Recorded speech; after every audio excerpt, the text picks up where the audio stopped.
राजनीति से काम तक,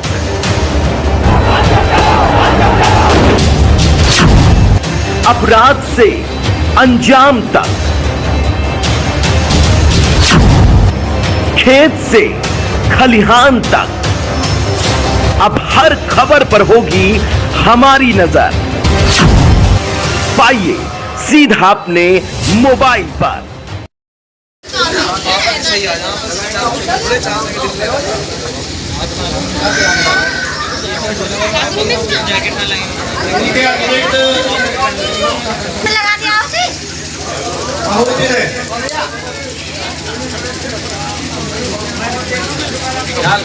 ओम विश्वानि देव सवितर्दुरितं जिपराशोभग्नि भवताम भोवे चन्न इंद्रावरुणाराताभ्या समित्र सोमासुरिताय यशयो चन्न इंद्रा पूषणा भाजशातो चन्नुअत्रिः चन्न देवानं सोहवानिशन्तो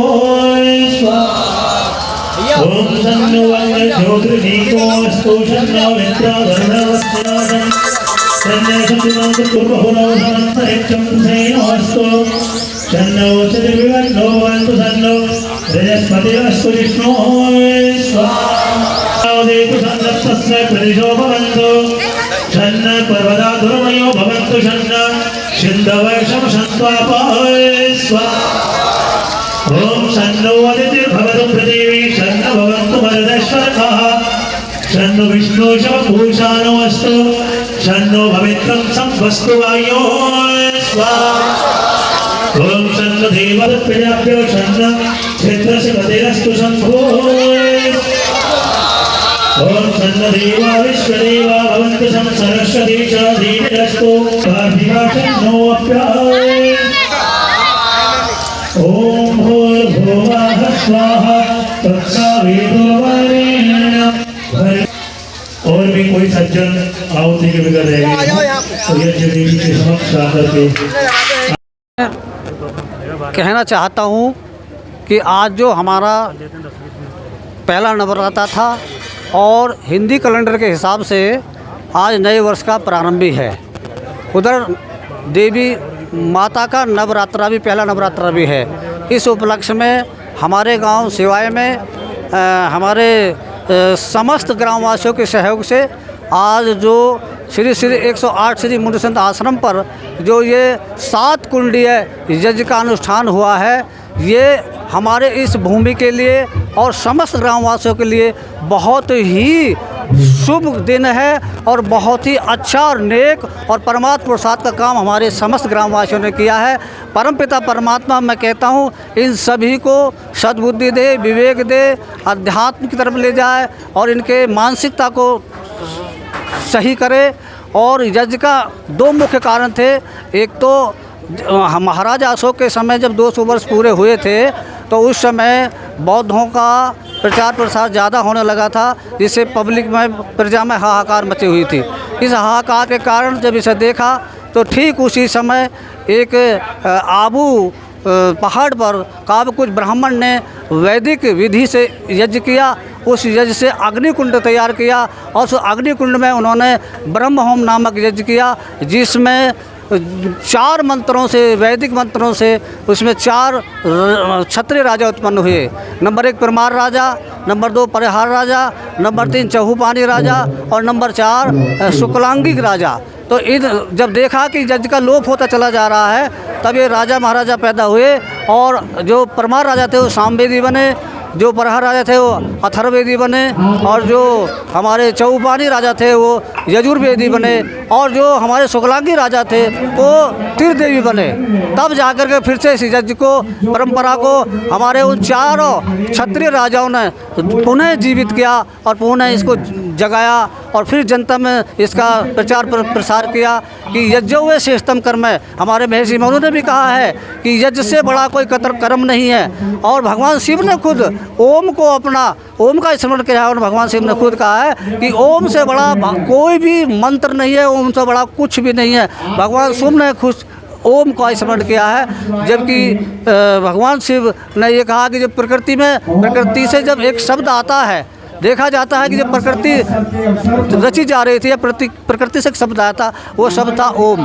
और उसी ओम को भगवान शिव जी ने अपने स्मरण करते हुए उसका उच्चारण किया और कहा कि ओम से बड़ा कोई भी है नहीं।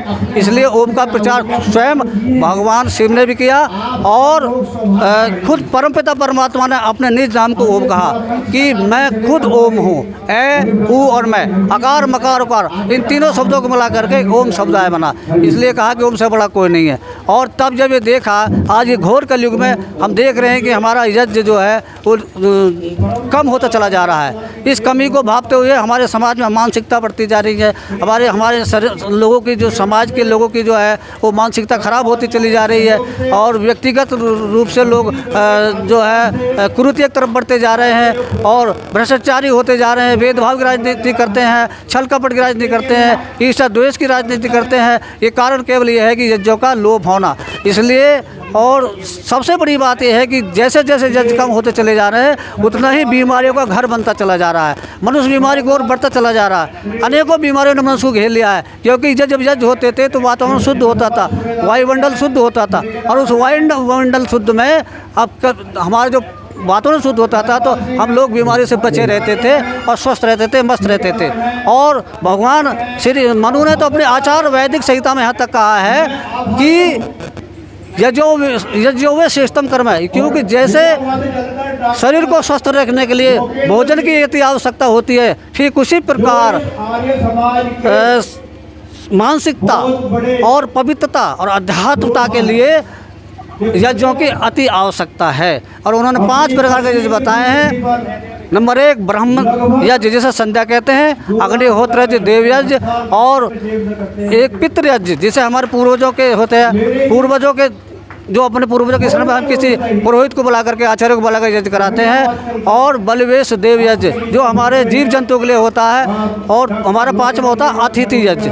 ये 5 यज्ञ हमारे महर्षि मनु ने और महर्षि दयानंद जी ने प्रत्येक गृहस्थी को मिल बैठ कर उठकर अवश्य करने योग्य बताए हैं। लेकिन हम इनसे दूर होते चले जा रहे हैं, वैसी विकृतियों से, कुरीतियों से घिरते हुए चले जा रहे हैं। बस मैं इतना ही कहूँगा।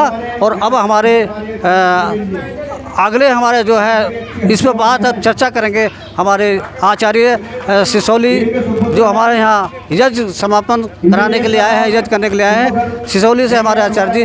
अब मैं उनको ये आपका सर्वप्रथम मैं सभी बंधुओं को अपना प्रणाम नमस्कार करता हूँ। मैं आचार्य विश्वजीत वैदिक गुरुकुल ट्रस्ट सिसौली, गढ़ रोड मेरठ संचालक, वहाँ से मैं आया हूँ। और जो नववर्ष है हमारा, उसको किस प्रकार से मनाना चाहिए, ये वास्तविक स्वरूप यज्ञों के माध्यम से हमको नववर्ष मनाना चाहिए। जो हमने ईसाई पद्धति को अपना रखा है हमारे हिंदुओं ने, जो 1 जनवरी को नववर्ष मनाते हैं, वो वास्तविक वो नववर्ष नहीं है। वास्तविक नववर्ष तो हमारे ये चैत्र शुक्ल प्रतिपदा 30 मार्च को है, जो आज के दिन हमने यज्ञ के माध्यम से बनाया। वो पाश्चात्य सभ्यता को अपनाते हुए जो लोग ईसाईकरण का अपने अंदर प्रवास कर रहे हैं, वो वास्तव में हमारे देश के अंदर नहीं होना चाहिए। क्योंकि उस दिन तो केवल डेट चेंज होती है, केवल और केवल कैलेंडर चेंज होता है 1 तारीख को, 1 जनवरी को। और आज से सारी फसलें आप देख रहे हैं, सभी फसल किसानों के यहाँ पर आएंगी और जितने भी सरकारी कार्य हैं वो सब आज से ही चेंज होते हैं। स्कूलों के अंदर आप देख लीजिए, जो नए सत्र प्रारंभ होते हैं अब से ही प्रारंभ होने लग जाएंगे। कहने का तात्पर्य है कि जो हमारा जितने भी समाज के अंदर नए कार्य होते हैं वो आज से ही प्रारंभ होने लग जाते हैं। तो हम क्यों ना संकल्पित होकर के पूरे समाज के साथ, पूरे राष्ट्र के साथ आज के दिन ही नववर्ष मनाया जाए और पूरे देश को संदेश दिया जाए कि हमारा वैदिक नववर्ष और यज्ञों के माध्यम से इस प्रकार से हमें मनाना चाहिए। कथा का आयोजन नहीं, शाम तक प्रोग्राम चलेगा आर्य समाज का, भजनोपदेशक और विद्वान, ये 5 बजे तक। अभी जो चल रहा है यज्ञ हुआ हमारा ये 9:30 बजे तक, और इससे 12 बजे तक भजन और प्रवचनों का प्रोग्राम चलेगा। फिर उसके पश्चात भोजन, और फिर पुनः 2 बजे से 5 बजे तक विद्वानों के प्रवचन और भजन उपदेश होंगे।